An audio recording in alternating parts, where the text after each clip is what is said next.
Hello दोस्तों, welcome back to my YouTube channel. दोस्तों, बात करेंगे हम बीपीएससी प्रधान शिक्षक भर्ती और प्रधानाध्यापक। आज की इस वीडियो में हम लोग कई सारे महत्वपूर्ण अपडेट देखने वाले हैं, जिसमें आपको प्रधानाध्यापक और प्रधान शिक्षक भर्ती के डॉक्यूमेंट वेरिफिकेशन को लेकर के बात करेंगे और डॉक्यूमेंट वेरिफिकेशन में कौन कौन से जो है कागजात लगने वाले हैं, तो उसको लेकर के बात करेंगे। और डीबी देखिए, अब यहाँ पे रिजल्ट आपकी जारी कर दी गई है प्रधानाध्यापक और प्रधान शिक्षक भर्ती का। तो डॉक्यूमेंट वेरिफिकेशन भी आपको जो है 2 से 3 दिनों के अंदर जो है नोटिस जारी कर दिया जाएगा। लेकिन इससे पहले हमारे सभी डॉक्यूमेंट कंप्लीट रहेंगे, तभी जाकर के हम डॉक्यूमेंट वेरिफिकेशन करा पाएंगे। क्योंकि वहाँ पर अगर आप पहुँच गए और बहुत सारी दिक्कतों का सामना आपको करना पड़ सकता है, जैसे मान लीजिए मोबाइल नंबर और जो आपका यहाँ पे आधार कार्ड मोबाइल नंबर आपस में दोनों लिंक होने चाहिए। तो क्या क्या यहाँ पे चीज़ें हैं जिससे आप सुरक्षित रहेंगे आगे, तो एक बार देख लेते हैं। जितने भी कैंडिडेट यहाँ पे बीपीएससी प्रधान शिक्षक और प्रधानाध्यापक के डॉक्यूमेंट वेरिफिकेशन के लिए इंतजार में हैं, उनके लिए वीडियो काफ़ी महत्वपूर्ण है। चलिए एक बार देखते हैं और कौन कौन से डॉक्यूमेंट आपके लगेंगे उसको देखते हैं। यहाँ देखिए, आयोग द्वारा किसी भी समय मांगे जाने पर अभ्यर्थियों को सक्षम पदाधिकारी द्वारा निर्गत निम्नलिखित प्रमाण पत्रों की मूल प्रतियां जो है सत्यापन हेतु प्रस्तुत करना अनिवार्य होगा। आप यहाँ पे देखिए,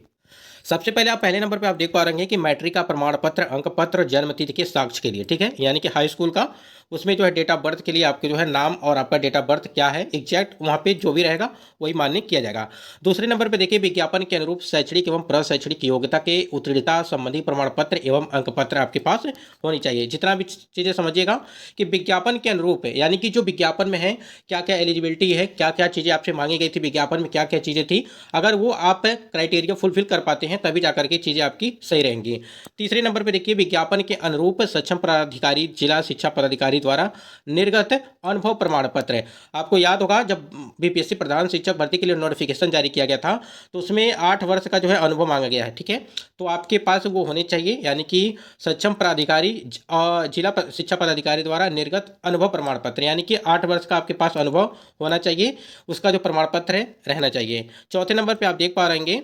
कि पिछड़ा वर्ग, अत्यंत पिछड़ा वर्ग एवं वर्ग के उम्मीदवारों के लिए क्रीमिलेयर रहित प्रमाण पत्र, महिला उम्मीदवारों के लिए पिता के नाम एवं पता से निर्गत क्रीमिलेयर रहित प्रमाण पत्र दावा करने की स्थिति में होनी चाहिए, ठीक है। कहने का मतलब ये है कि जो पिछड़ा वर्ग है, अत्यंत पिछड़ा वर्ग है के उम्मीदवारों के लिए जो आपका क्रीमिलेयर रहित प्रमाण पत्र है, यानी कि अगर महिला उम्मीदवारों की बात करें तो उसमें जो है आपके पिता के नाम से पता से निर्गत क्रीमिलेयर रहित प्रमाण पत्र दावा करने की स्थिति में, मान लीजिए आपने फॉर्म अप्लाई किया और उसमें आपने दावा नहीं किया कि हमें जो है आरक्षण संबंधित छूट चाहिए या जो भी चीज़ें हैं, अगर उसमें आपने कॉलम को फिलअप नहीं किया है तो आपको वहाँ पे आरक्षण का लाभ नहीं मिलेगा। और यहाँ पे जो पिता का नाम बोला जा रहा है वो जन्म देने वाले पिता के नाम और उनका एड्रेस होना चाहिए, ठीक है। तो ये वाले कैंडिडेट हो गए, यानी कि जो भी क्रीमिलेयर रहित वाले हैं। उसके बाद आप 5वें नंबर पे आएंगे तो 5वें नंबर पे देखिएगा कि पिछड़ा वर्ग, अत्यंत पिछड़ा वर्ग के उम्मीदवारों के लिए क्रीमिलेयर रहित घोषणा पत्र, विगत 1 वर्ष से पूर्व का क्रीमिलेयर रहित प्रमाण पत्र होने पर दावा करने की स्थिति में, ठीक है, यानी कि 1 साल से पूर्व का क्रीमिलेयर रहित प्रमाण पत्र आपका होना चाहिए, उसमें कोई दिक्कत नहीं होगी। लेकिन आपने अगर दावा नहीं किया है तो आपको यहाँ पे लाभ नहीं मिलेगा। छठे नंबर पे देखिए, अनुसूचित जाति अनुसूचित जनजाति के उम्मीदवारों के लिए जाति एवं अस्थायी निवास प्रमाण पत्र, महिला उम्मीदवारों के लिए पिता के नाम एवं पता से निर्गत जाति एवं अस्थायी निवास प्रमाण पत्र दावा करने की स्थिति में। अब यहाँ पर भी वही चीज़ें हैं जैसे क्रीमिलेयर रहित वाले में देखा गया आपने, अनुसूचित जाति अनुसूचित जनजाति के उम्मीदवारों के लिए जो है, जिसमें आपकी जो है जात हो गया, अस्थायी निवास प्रमाण पत्र हो गया, इसमें उम्मीदवारों के लिए यानी कि जो महिला कैंडिडेट हैं उनका जो है पिता के नाम से और उनका जो एड्रेस है पिता का वो वहाँ पे होना चाहिए, और अस्थायी निवास प्रमाण पत्र होनी चाहिए, मतलब कि यहाँ पे जात अस्थायी निवास प्रमाण पत्र में पिता का नाम और उनका एड्रेस होना चाहिए। उसके बाद 7वें नंबर पे बिहार राज्य के अस्थायी निवासी, ठीक है, अनारक्षित वर्ग की महिला उम्मीदवारों के लिए पिता के नाम एवं पता से निर्गत अस्थायी निवास प्रमाण पत्र शुल्क में रियायत छूट दावा करने की स्थिति में। अब यहाँ पे दिया गया जो 7वें नंबर पे वो समझिएगा, यानी कि बिहार राज्य के अस्थायी निवासी जो अनारक्षित वर्ग की महिला उम्मीदवारों के लिए, यानी कि जो यूआर कैटेगरी की कैंडिडेट हैं और वो जो है बिहार की कैंडिडेट हैं, तो उनके लिए क्या दिया गया है कि उम्मीदवारों के लिए पिता के नाम एवं पता से निर्गत अस्थायी निवास प्रमाण पत्र, ठीक है, यानी कि उनके पिताजी के नाम से अस्थायी निवास प्रमाण पत्र और उनका नाम होना चाहिए, ठीक है। उसमें जो है क्या है कि शुल्क में रियायत और छूट की दावा करने की स्थिति में, बार बार एक ही चीज़ आ रहा है कि छूट का दावा करने की स्थिति में अगर आपने वहाँ पे छूट का दावा नहीं किया तो आपको लाभ नहीं मिलेगा। उसके बाद आर्थिक रूप से कमजोर वर्ग, यानी कि जो ईडब्ल्यूएस का दावा करने वाले आवेदक बिहार राज्य यानी कि बिहार सरकार की अधिसूचना संख्या 22 दिनांक 26/2/2019 के आलोक में विहित प्रपत्र में सक्षम प्राधिकारी द्वारा निर्गत तत्संबंधी प्रमाण पत्र दावा करने की स्थिति में, यानी कि ईडब्ल्यूएस के लिए बात चल रही है। और यहाँ पे अगर 9वें नंबर पे आप देखेंगे तो दिव्यांगता से संबंधित जो है विहित प्रपत्र सक्षम प्राधिकारी द्वारा निर्गत वैध प्रमाण पत्र दावा करने की स्थिति में आपके पास होनी चाहिए।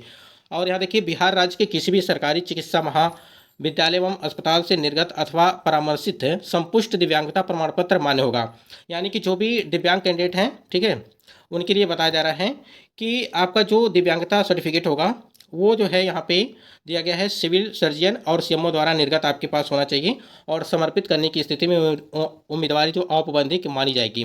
तथा चयन के पूर्व दिव्यांगता प्रमाण पत्र को सरकारी चिकित्सा महाविद्यालय एवं अस्पताल से संपुष्ट कराना अनिवार्य होगा। और दिव्यांगता प्रमाण पत्र असंपुष्ट अथवा गलत पाए जाने पर उम्मीदवारी जो है यहाँ पे देखिए लिखी गई है कि उम्मीदवारी आपकी रद्द करते हुए आवश्यक कार्रवाई भी की जाएगी। तो जो भी डॉक्यूमेंट बताए जा रहे हैं आपको वो आपके पास डॉक्यूमेंट रहने चाहिए और गलत आप नहीं लेके जाएंगे। अगर गलत आप लेके जाएंगे तो वहाँ पे आपकी उम्मीदवारी तो रद्द की जाएगी लेकिन आपके ऊपर कार्रवाई भी हो सकती है। 10वें नंबर पर आप देखेंगे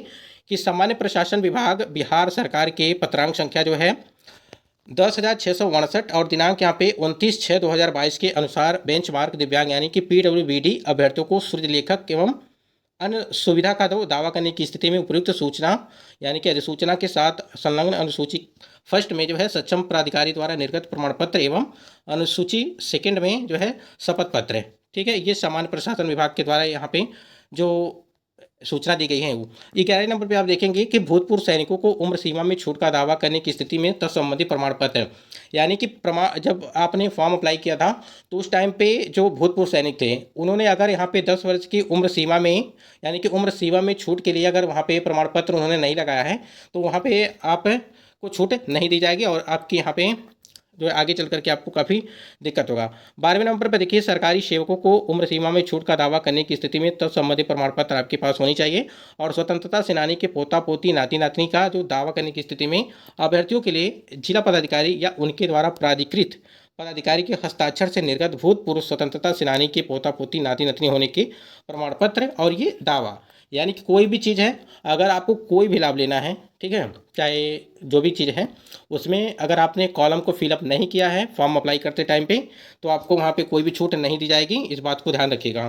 फोटोयुक्त पहचान पत्र यानी कि जैसे आपका ड्राइविंग लाइसेंस हो गया, आधार कार्ड हो गया, वोटर ID कार्ड हो गया, ठीक है। और देखिए आधार कार्ड सबसे ज़्यादा कंपलसरी है जिसपे आपका आधार कार्ड, ठीक है, थोड़ा सा ध्यान दीजिएगा, आधार कार्ड प्लस आपका जो मोबाइल नंबर है, ठीक है, ये आपस में दोनों लिंक होने चाहिए और ये आपस में लिंक होंगे तभी जाकर के आपकी जब यहाँ पे काउंसलिंग प्रक्रिया चलेगी तो वहाँ पे आपको OTP जाएगा और उसी OTP के माध्यम से जो है यहाँ पे चीज़ें आपकी क्लियर हो जाएंगी कि आपका जो है डॉक्यूमेंट वेरिफिकेशन हो गया। हाल ही में यहाँ पे देखिए हाल का खींचा हुआ 2 फोटो, ठीक है, यानी कि आपके पास 3-4 फोटोग्राफ्स होने चाहिए यानी कि पासपोर्ट साइज के आपके पास होने चाहिए। उसके बाद लिखित परीक्षा के लिए भरे एवं डाउनलोड किए गए आवेदन की प्रति यानी कि जब आप फॉर्म अप्लाई किए थे तो आपको जो प्रिंट आउट दिया जाता है वो भी आपके पास होनी चाहिए, ठीक है, वो आपके पास होनी चाहिए। 17वें नंबर पे आप देखेंगे कि लिखित परीक्षा के लिए निर्गत एडमिट कार्ड की प्रति यानी वो जो आपका एडमिट कार्ड था यानी कि चाहे आपने प्रधानाध्यापक का परीक्षा दिया था या प्रधान शिक्षक भर्ती का परीक्षा दिया था यानी कि जो PRT लेवल का था उसमें अगर आपका एडमिट कार्ड, ठीक है, एडमिट कार्ड आपके पास होना चाहिए और वो भी वहाँ पे कंपलसरी है सभी के लिए। तो यहाँ तक चीज़ें क्लियर हो गई होंगी। अगर कोई आपको डाउट है किसी भी चीज़ को लेकर के कोई क्वेश्चन है तो आप वहाँ पे जो है कमेंट सेक्शन में कमेंट करिएंगे इसके लिए। बाकी आपने देखा BPSC जो प्रधान शिक्षक भर्ती या प्रधानाध्यापक की देखें तो आपकी जो कट ऑफ गई थी वो 100 मतलब कि 50 यानी कि 150 में आपकी जो है 67, ठीक है, यानी कि 67 गई है, ठीक है। इस हिसाब से देखेंगे तो अगर TRE 3 की बात करें तो TRE 3 में तो आपको जो है 120 पे ही देखा जा रहा है और जो यहाँ पे अगर बात करें हम लोग 30 का जो भाषा रहता है ये भी यहाँ पे मामला फंस रहा है। इसकी वजह से अगर ये चीज़ें लागू की जाती हैं तो कट ऑफ पे काफ़ी ज़्यादा असर देखने को मिलेगा। फिलहाल जो आपका यहाँ पे रिजल्ट जारी किया गया है BPSC प्रधान शिक्षक भर्ती का वो आपने जो भी फॉर्म अप्लाई किया है उस आधार पे आपकी जो भी चीज़ें हैं उसको सही मानकर ही जो है आपके रिजल्ट जारी किए गए हैं, आपने क्वालिफाई किया है तो उसी आधार पे आपके जो भी डॉक्यूमेंट वहाँ पे अपलोड किए गए हैं उसको आधार मान के सही मान करके ही आपके यहाँ पे रिजल्ट भी जारी किए गए हैं, जैसा कि आपने न्यूज़पेपर में भी देखा होगा आज के। और इसमें देखिए यहाँ पे न्यूज़पेपर में जो निकला था इसमें दिया गया है कि दस्तावेज यानी कि दस्तावेज वेरिफिकेशन के बाद ही नियुक्ति मान्य आपकी की जाएगी। यानी कि इसका मतलब ये है कि रिजल्ट तो आपका जारी कर दिया गया है, जब तक आपका डॉक्यूमेंट वेरिफिकेशन नहीं हो जाएगा तब तक आपकी नियुक्ति मान्य नहीं होगी। यानी कि जब तक नियुक्ति यहाँ पे जब तक डॉक्यूमेंट वेरिफिकेशन नहीं होगा तब तक आपकी नियुक्ति यहाँ पे मान्य नहीं होगी। तो अभी यहाँ पे बहुत सारे ऐसे कैंडिडेट होंगे जो फर्जी होंगे, जिनको बाहर किया जाएगा डॉक्यूमेंट वेरिफिकेशन में। इसलिए कह रहे हैं कि जो भी आपके डॉक्यूमेंट हैं उसको रेडी करके रखिएगा। अगर अगर कोई भी यहाँ पे त्रुटियाँ पाई जाती हैं तो आपको बाहर कर दिया जाएगा, इससे पहले आप रेडी करके रखिएगा।